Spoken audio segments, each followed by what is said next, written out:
Hey, what's up guys? Mikey here. I'm freaking out right now. I just found out that my favorite SpongeBob episode of all time, episode 91, Snowball Effect from season 3, has a scene that was removed from the final version. I don't know how to handle this. I've always thought I've always seen everything from that episode my whole life, but now that I know there was a scene that went unused, I don't know what to do. I don't know who I am! Alright, it's that time of the season again. The cloudy day in spring? It's time to go over more SpongeBob deleted scenes. This time, we're covering any scenes we know that were removed from the normal United States versions of Season 3 episodes of SpongeBob. As usual, the rules defining a deleted scene consists of the following. A scene that was written and or storyboarded that was removed from the final version, a scene from the original airing that was removed in later releases for whatever reasons, a storyline that was considered but dropped later on as long as it's for the same episode, or something as simple as a line or a camera shot that was originally planned but cut for whatever reason. As for what we won't count, a detail in the storyboard that was changed before the final release. For example, the only deleted scenes from episode 82, Sponge Guard on Duty, are just minor details in the storyboard. Like in this shot when the kids are inside the orca's mouth, they were originally going to be inside a crocodile's mouth. And the knots that represent Patrick's ass cramps are represented by a rope with knots in it instead of the knots that we got in the final episode. So things like that won't be talked about here.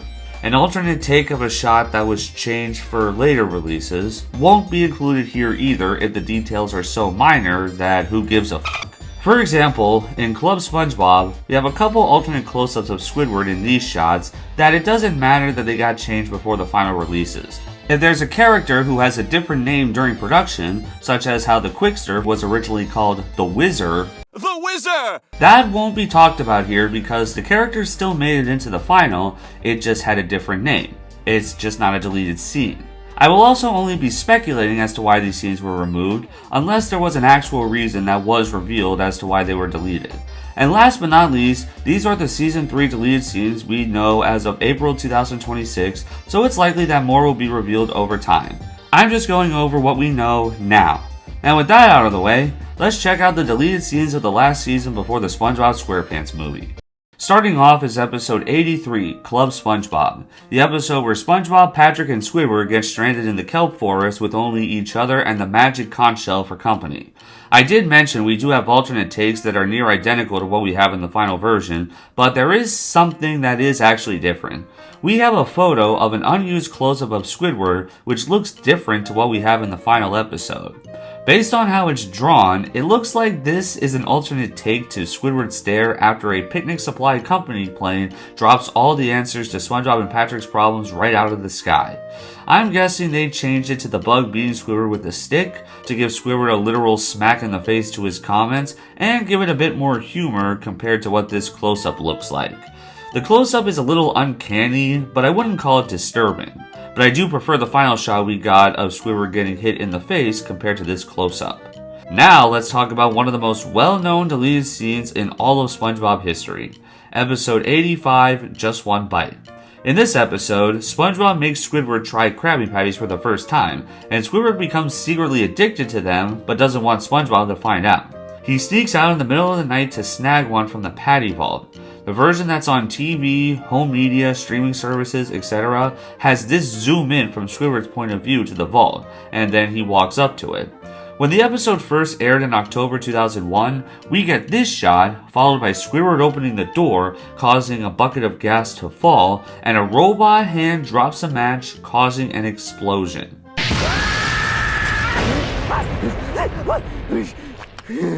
And the same thing happens when he enters the kitchen. And then we get this shot of the Patty Vault, and the episode continues as normal. Allegedly, this was removed because of the historic event that occurred roughly a month before this episode came out, and critics felt this scene was too reminiscent of the event, despite not too much in my opinion, so it was removed entirely.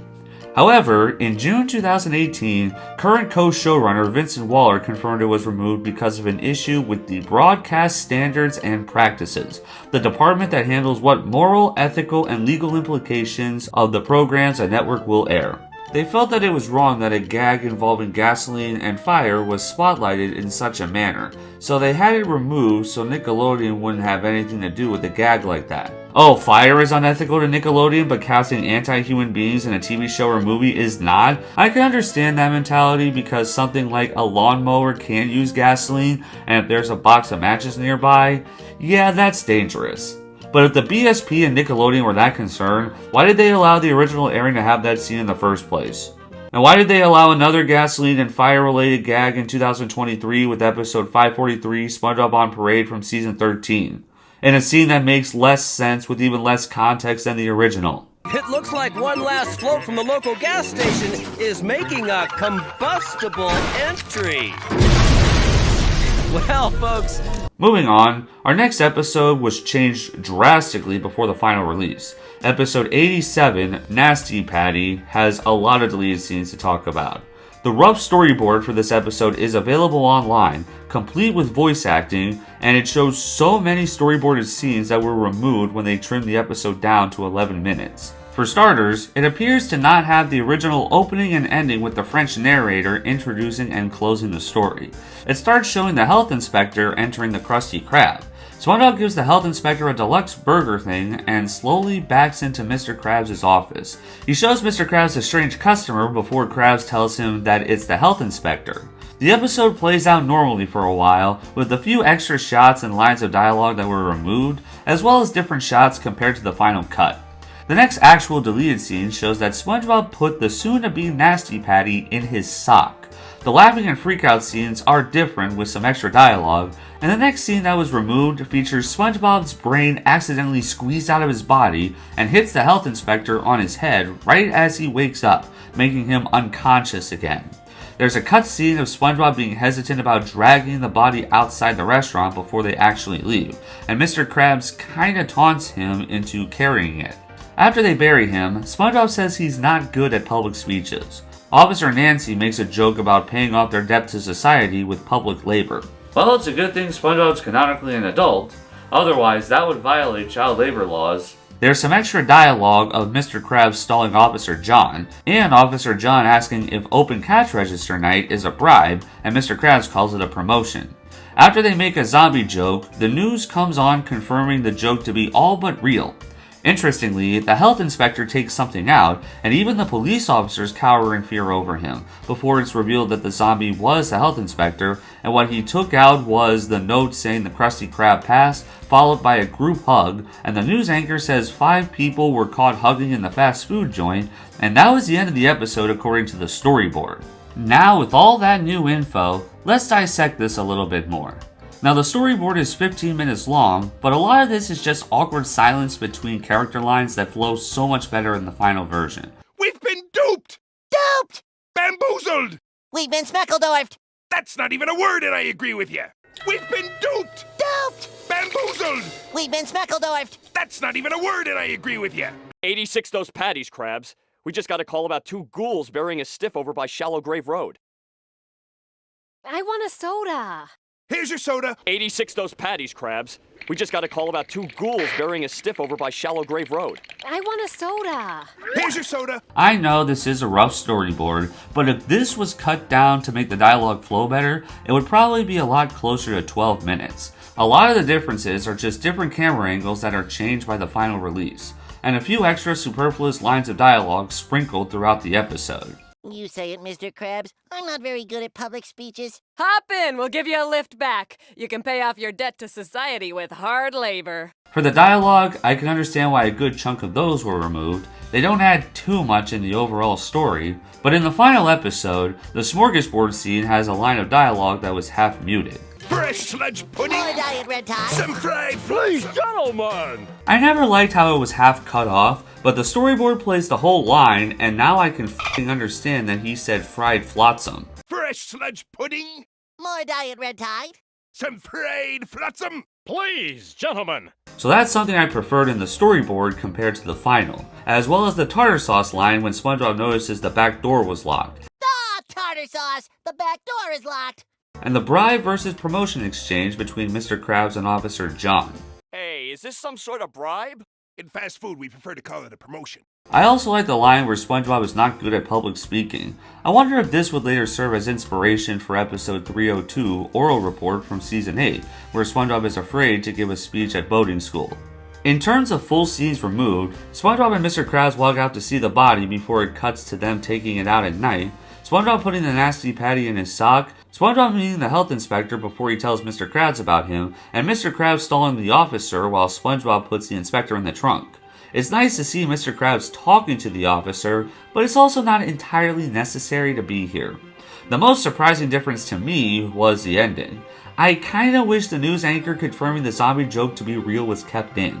I was surprised the police officers giving the health inspector another concussion wasn't in the rough storyboard. And he said in the health inspector business, the sign of a good meal is a good nap after eating. And since he slept so well, he passed the Krusty Krab and jumped in the group hug.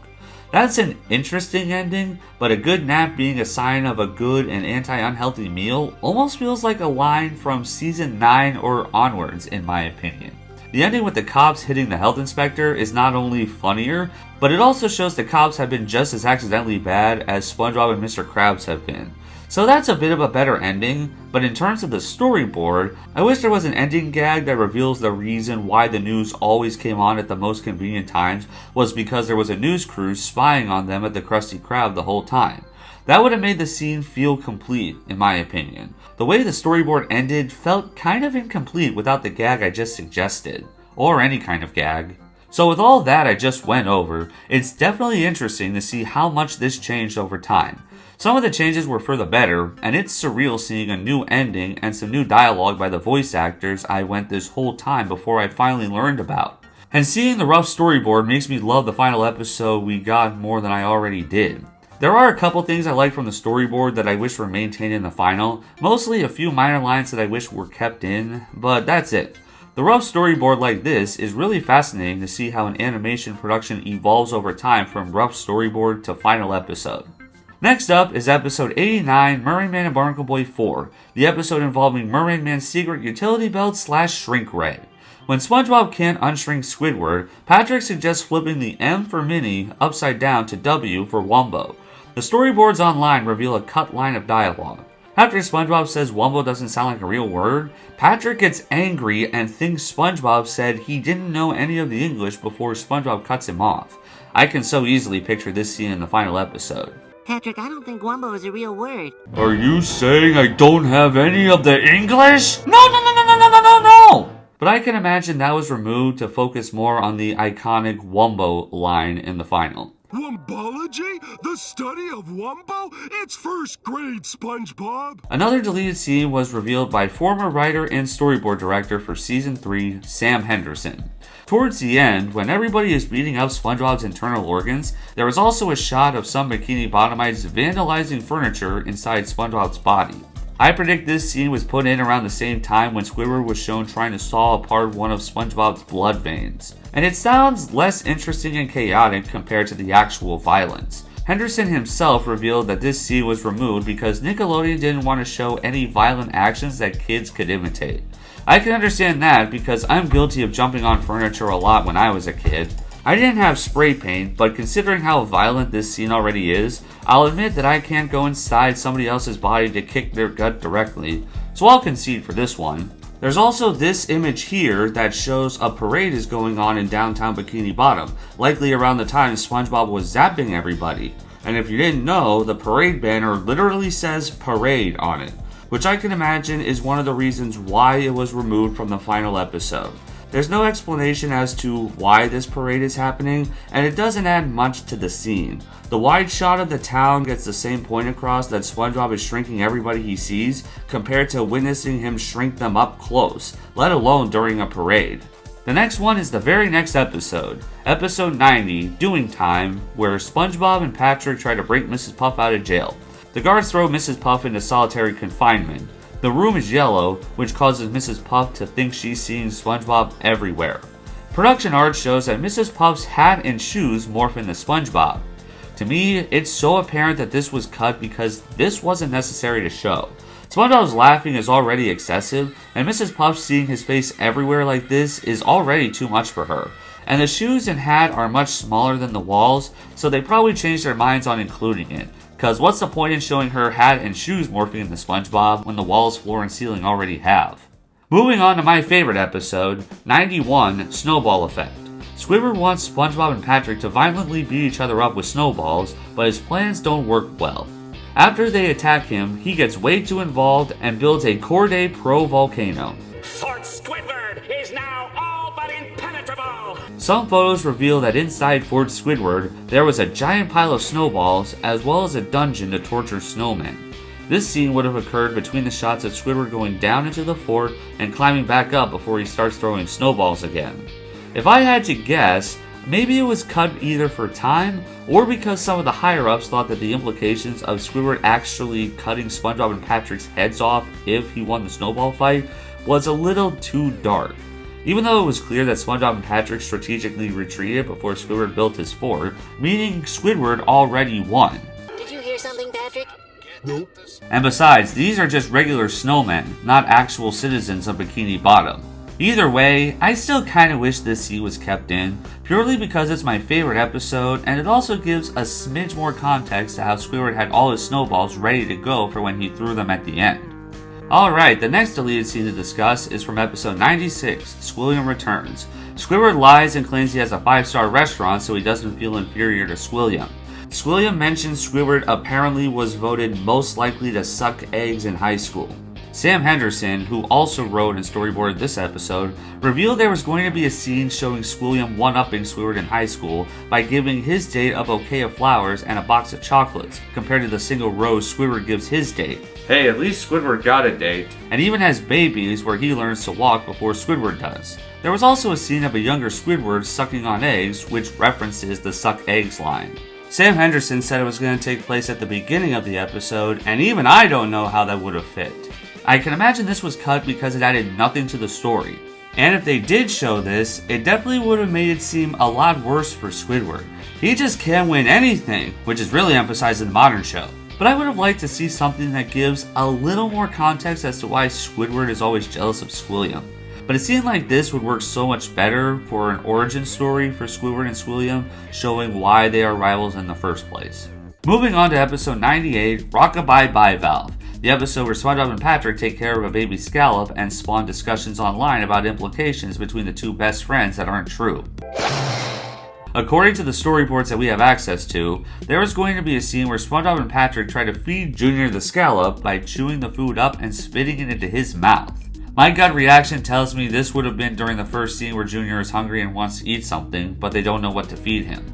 My gut prediction tells me this was cut not only because it sounds fucking disgusting, but it's also not really necessary to show because it doesn't take too long before they find the worm to feed Junior. We will bury you!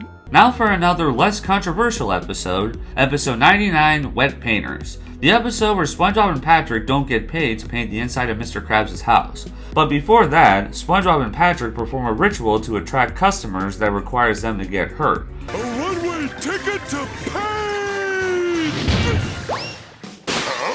The rough storyboard reveals that before the second crash, SpongeBob was going to say, Heave ho! I dedicate this crash to my old pal Squidward! Bye! Similar to the cut lines from Nasty Patty earlier, it is rather superfluous, and removing it helps to keep the scene a bit snappier.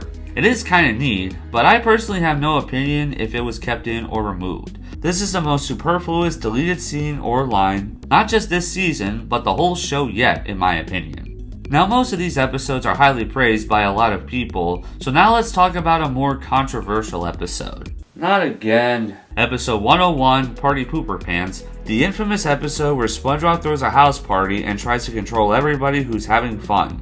Before it breaks for commercial, the French narrator tells us to stay tuned. That concludes you folks. SpongeBob's house party will be right back after these messages. And when it comes back from commercial, this is how it resumes.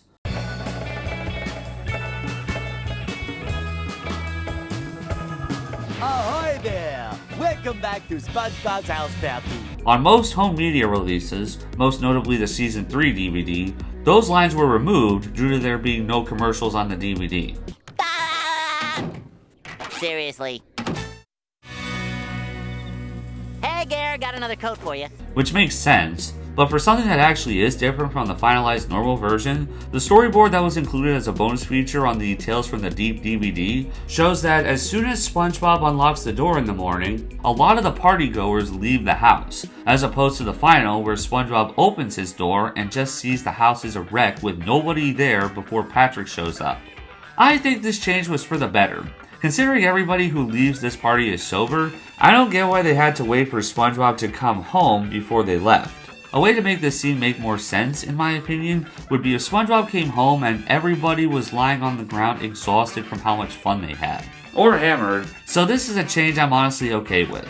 The next episode to have scenes worthy of being removed is episode 103, Mermaid Man and Barnacle Boy 5. The iconic episode where Barnacle Boy turns evil to gain respect and an adult-sized Krabby Patty. Just like Nasty Patty, the rough storyboard is available online and shows so much that was removed from the final version. The rough storyboard shows that the episode was 17.5 minutes long. Like Nasty Patty, there are some awkward silences that would be trimmed down in the final. Did someone say evil? Holy oil spill! It's Mermaid Man and Barnacle Boy's arch enemies. Did someone say evil? Holy oil spill! It's Mermaid Man and Barnacle Boy's arch enemies. Oh, shine the flashlight in that car, Man Ray. With pleasure. Oh, shine the flashlight in that car, Man Ray. With pleasure. And a handful of lines that were superfluous to the scene and don't make much of a difference as to whether or not they're in the final episode. The International Justice League of Super Acquaintances has returned! To the Hall of Heroes!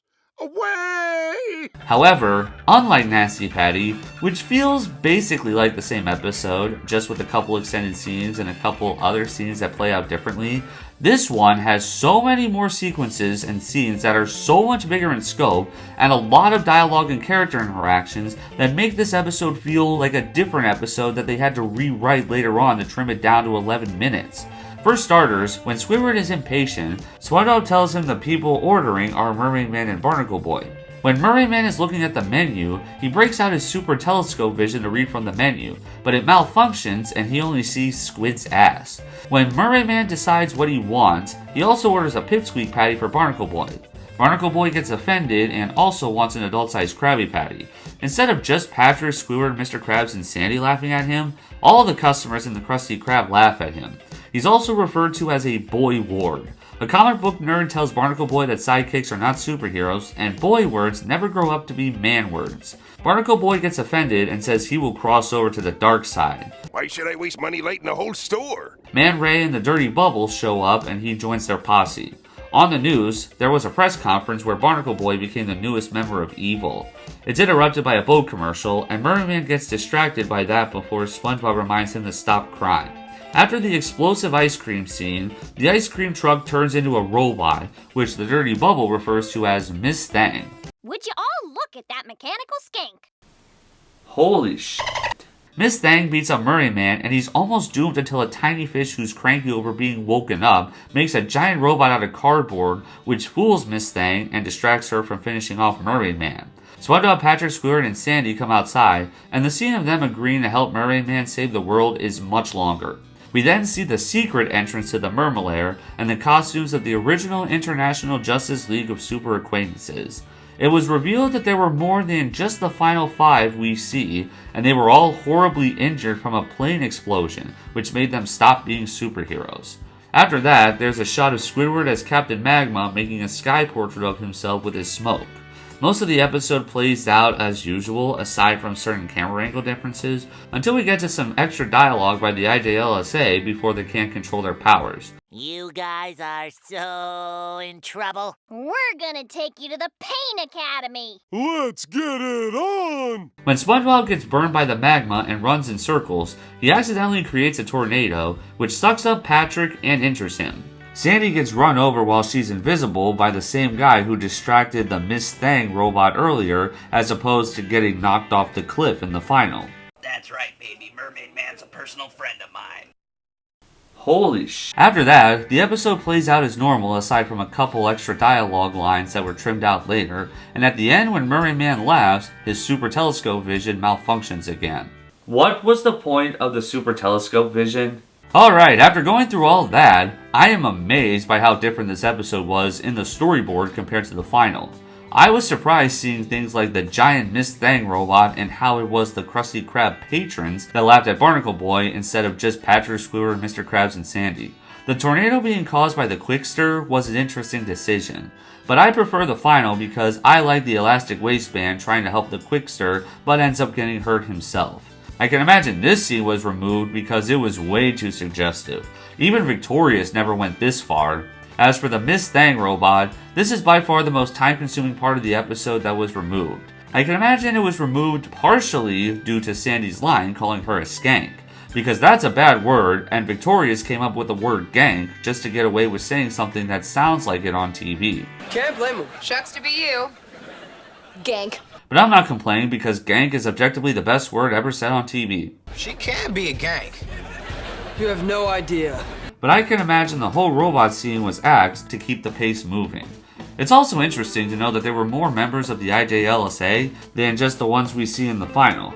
But considering that they are hardly relevant in the show again, outside of one instance from episode 260, the Bad Guy Club for Villains from season 7, The International Justice Lodge of Super Acquaintances, I can kind of understand why they removed that lore. But still, would have been cool to see. I almost feel like the giant robot would have been better in the climax. Evil brings that out as a backup against the IJLSA, and they accidentally take it down because they can't control their powers, would have been hysterical to see in the final episode. As for the beginning, there are some things that make more sense, like Barnacle Boy being laughed at by various Bikini Bottomites instead of just 4 people, which caused him to rebel and join the dark side. I can imagine that was changed because in the storyboard, they're all customers who have their food compared to the very long line present at the beginning. And that long line disappears entirely whenever everybody starts to laugh at Barnacle Boy. They also don't have these iconic shots. I've made my decision. Now wait just a darn minute. And I like the final version because SpongeBob's friends being the only ones still at the Krusty Krab implies the whole town got frustrated waiting for the heroes to place an order and left, which make that scene even funnier. While it doesn't make sense for somebody like Patrick to laugh at Barnacle Boy, I'm fine with this change compared to everybody in town laughing at him, considering how popular the superheroes were in their prime. I find this episode absolutely fascinating now that I know how much more has changed over time. Even more here than Nasty Patty.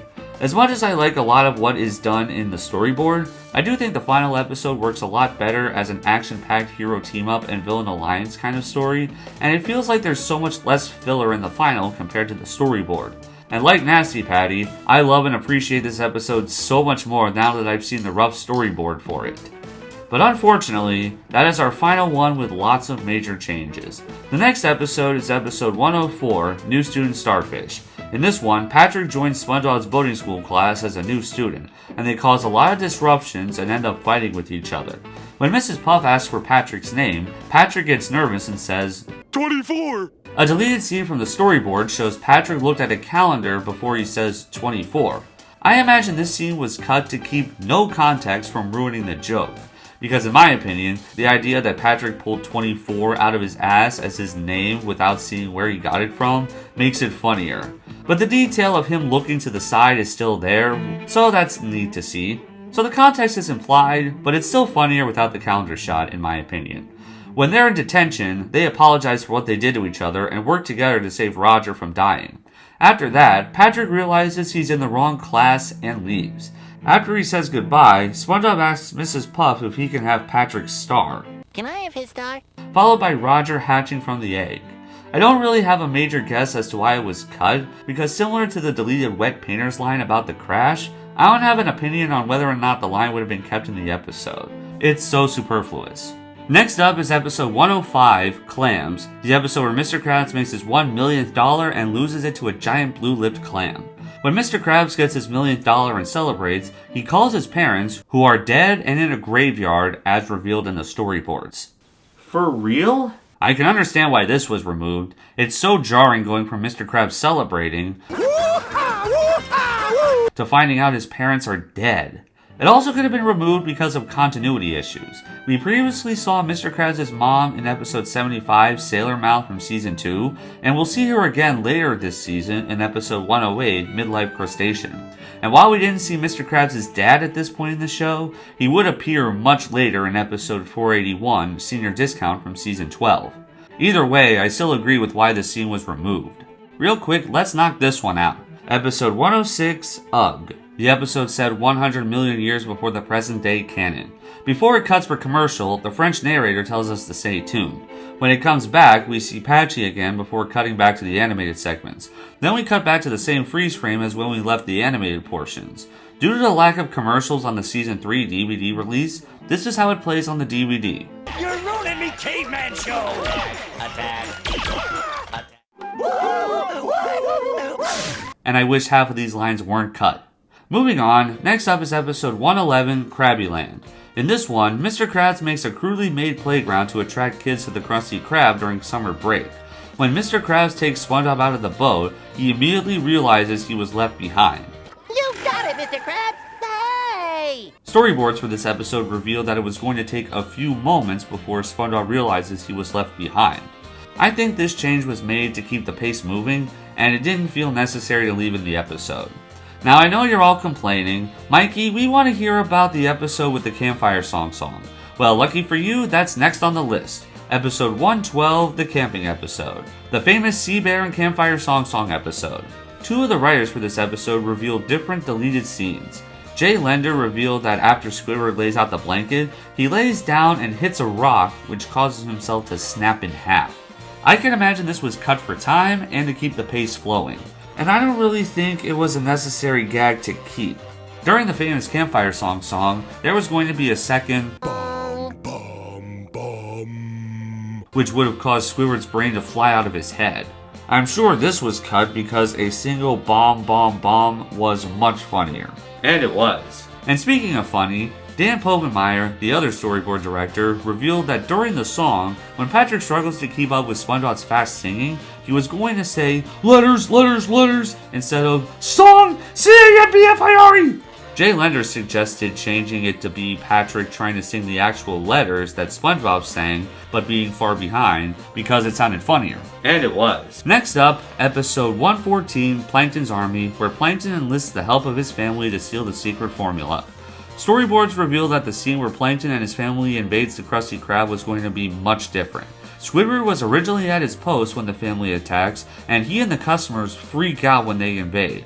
They attack Squidward and the customers, and the barrel Old Man Walker is sitting on collapses. In the final scene, Squidward and Mr. Krabs run away when they recognize Plankton's family, and then after some fighting off screen, the two are stuck in the toilet. I think it's not hard to imagine this was cut for time, so the pace can be kept moving and we can see the main conflict.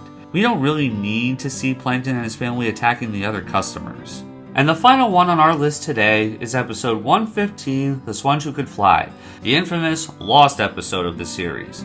As usual, when it breaks for commercial, the French narrator tells us to stay tuned. Will SpongeBob learn to fly? Stay tuned. And this was cut from the Season 3 DVD release. Aside from that, this time we have some Patchy the Pirate deleted scenes. On the Lost at Sea DVD, the storyboards show a scene where, during the treasure hunt, he passes Don's Import Store and Delicatessen. He tries to go inside, but gets kicked out because the store has a no pirate policy. After he watches the walk cycles and thought that was the lost episode, he felt betrayed and wanted to get rid of all his SpongeBob stuff. According to the storyboards, he was also going to rip off a SpongeBob Band-Aid before he walks away. I imagine both of these scenes were cut for time and to keep the pace flowing. The no pirate gag at the Delicatessen adds nothing to the episode, but I will admit, it would be cool to see him get rid of both the SpongeBob underwear and Band-Aid in the final episode. And that is a thorough look at all the deleted scenes that we know of for Season 3 of SpongeBob. And if I'm being honest, I think that was my favorite season to go through deleted scenes for so far. Don't get me wrong, Seasons 1 and 2 have some cool deleted scenes as well, but Season 3 has a lot more interesting ones spread throughout the whole season in my opinion. There are a couple of rough storyboards that are just available online for everybody to see, and they reveal some major changes that happened over the course of rough storyboard to final episode. This is where they started to put the rough storyboards with those deleted scenes on home media releases for fans to see, which is so cool. Nickelodeon would have been caught dead doing that with the season 14 DVD. One of the most famous deleted scenes of the whole show is from season 3. Even my favorite episode of all time has a deleted scene. Oh right, my favorite episode of all time has a deleted scene. How am I going to be able to watch that episode now knowing there was something removed from it?